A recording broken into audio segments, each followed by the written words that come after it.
প্রবলেমগুলো রিপিট করব। আচ্ছা, এটা যদি ফন্ট হয়ে গেল, তো এটা তো পিএইচডি সেভ করে রাখছি। পিএইচডি অবশ্যই সেভ করতে হবে, কারণ এডিট করার জন্য। এখন ব্যাক পার্ট করব। তাহলে ব্যাক পার্ট করার জন্য তো সেটআপ সব কিছু একই থাকবে, তাই না? এই জন্য ইমেজ থেকে ডুপ্লিকেটে এখানে লিখে দেন ব্যাক পার্ট, এসে ব্যাক পার্ট বা ব্যাক সাইড দিয়ে ওকে করবেন। তাহলে এই জিনিসটা আরেকটা কপি বের হয়ে গেল।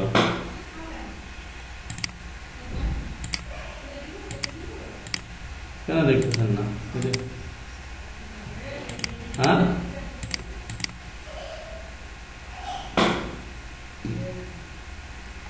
এই যে দেখতেছেন না, সে চোখ খুলেন। আচ্ছা, এটা তো অরিজিনালটা ছিল, ডুপ্লিকেট করে আরেকটা নিয়ে আসলাম। কোথা থেকে? ইমেজ থেকে ডুপ্লিকেট, এটাই। তাহলে ফ্রন্টে কি কি ছিল আমরা একটু দেখি। ফ্রন্টে ছিল এখানে একটা লোগো ছিল, মানে আমাদের লোগোটা ছিল, আর নিচে একটা শেপ আর ওয়েবসাইট, আর ওয়েবসাইটের আইকন। তাহলে আইকনটা ওয়েবসাইটে, এখানে ওয়েবসাইট দিলে এই ধরনের একটা আইকন পাবেন। আইকনটা আর ভেজাল করবো না, এমনি লিখে দিই আর লোগোটা নিয়ে আসি আর ইয়েটা করি। তাহলে এখানে লোগো বাদে সব ডিলিট হয়ে যাবে। এই লোগোটা তালা মারি দিলাম, আর ব্যাকগ্রাউন্ড তো থাকবেই, এগুলো সব ডিলিট।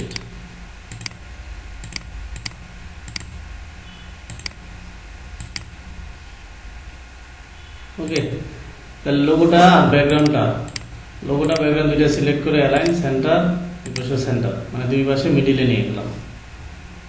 ঠিক আছে, এখন ব্যাকগ্রাউন্ডটা সিলেক্ট করার অবস্থায় একটা শেপ নিব। শেপটা অবশ্যই সেফটি এরিয়া বরাবর, আর নিচে যতটা ফাঁকা আছে কালারটা হবে এই কালার।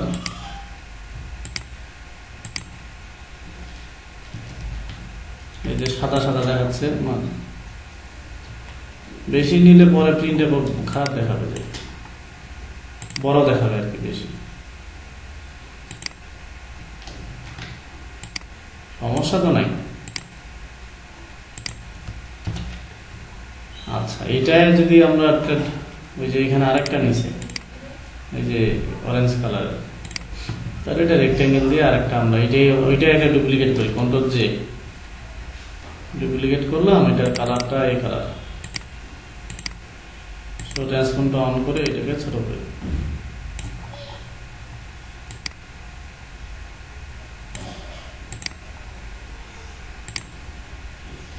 তারপর একটু ফাঁকা করে দিই। এখন এখানে আরেকটা জিনিস ইউজ করছে, এটা হলো এই যে প্যাটার্ন ইউজ করছে, এই যে ঝিঝি প্যাটার্ন। প্যাটার্ন ইউজ করার জন্য আমাদের প্যাটার্ন নামাইতে হবে।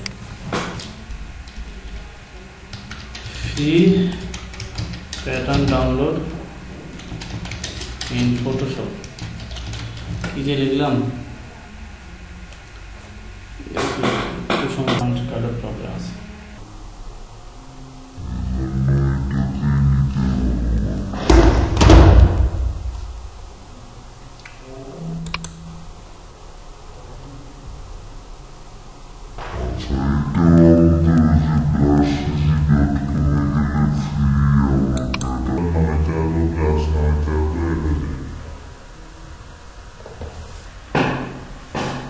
যে প্যাটার্নটা আপনি ইউজ করবেন সেই প্যাটার্ন একটা নামাইলে অনেকগুলো প্যাটার্ন পাওয়া যায়।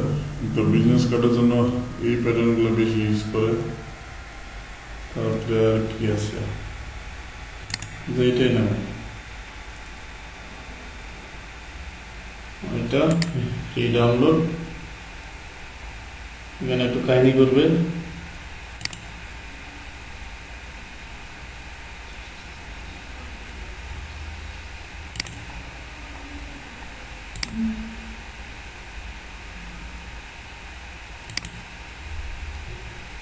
আচ্ছা,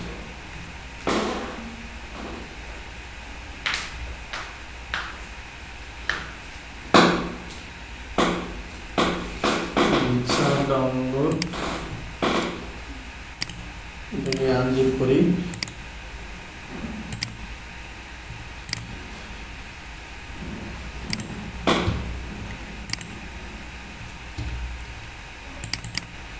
এইটাকে এখন কি করতে হবে, এইটা আমাদের অ্যাড করতে হবে ফটোশপে। তাহলে প্যাটার্ন কোথায় পাই? প্যাটার্ন স্টেম টুল, এখানে এসে এই যে সেটিং, লোড প্যাটার্ন, এইভাবেই শেপ অ্যাড করা যায়। যেভাবে এই প্রসেস, এইভাবে ব্রাশ, এইভাবে প্যাটার্ন ইউজ, এই যে প্যাটার্ন এটি দেখে অ্যাড করে দিলাম। তাহলে এই যে কয়েকটা প্যাটার্ন আমরা পাচ্ছি। তাহলে প্যাটার্নটা দিব কোথায়? যে ব্যাকগ্রাউন্ডে, ব্যাকগ্রাউন্ড লেয়ারটা সিলেক্ট করে এখানে যাব, এখান থেকে যাব প্যাটার্ন ওভারলে।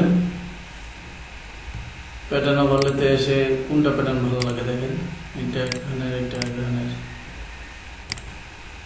এটা তো সাদার উপর সাদা বোঝা যায় না, এটা বোঝা যাচ্ছে, এটা বোঝা যাচ্ছে। এটাকে যদি দিই, স্কেলগুলো ছোট করে দিব। এখন প্যাটার্নটা এমন হয়ে গেছে যে কালো হয়ে যাচ্ছে অটোমেটিক।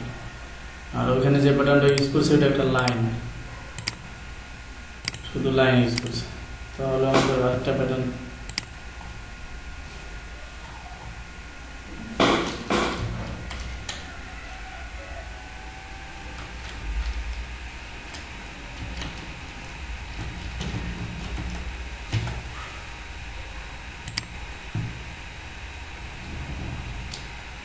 লাইনের প্যাটার্ন তো আমরা নিজেই তৈরি করতে পারি। তারপর এবার অনেকগুলো আসছে।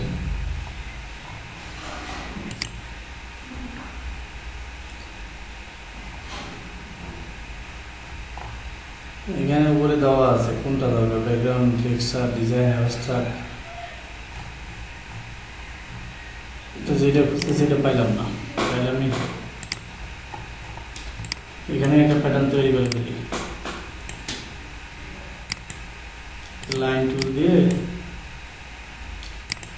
স্ট্রোক,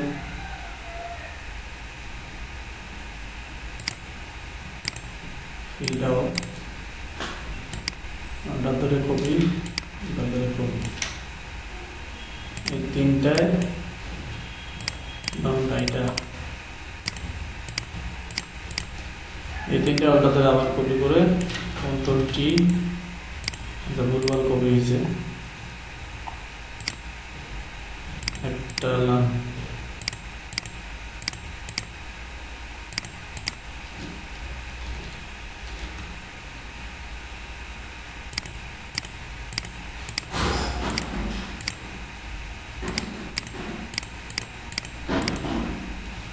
এই যে তিনটায় কন্ট্রোল ই করে দিলাম, মাস্ক করে দিলাম, কারণ ডিস্টার্ব দিচ্ছে।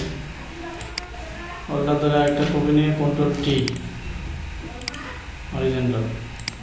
এটা তো আপনারা করতে পারেন, তারপরে দেখাই দিই।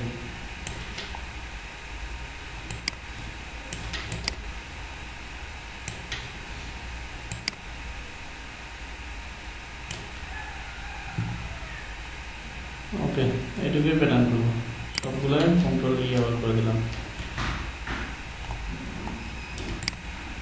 প্যাটার্ন করার জন্য কি করতে হয়? রেক্ট্যাঙ্গেল দিয়ে সিলেকশন করে নিতে হয়। আপনি যেটুকু প্যাটার্ন করবেন এটুকু সিলেকশন করবেন, তারপরে এই দিক থেকে ডিফারেন্ট প্যাটার্ন কেমন হয় জানি না, বললাম আর কি। ওকে, তাহলে এটা আমাদের এখন দরকার নাই, এটা ডিলিট করে দিলাম। আবার যাই প্যাটার্ন ওভারলে, প্যাটার্ন ওভারলে থেকে এটা এমন দিলাম।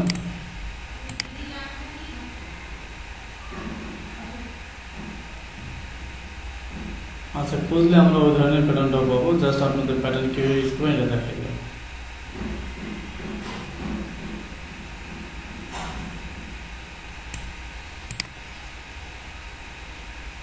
হ্যাঁ, অসাম, অপাসিটি কমাই দিলাম।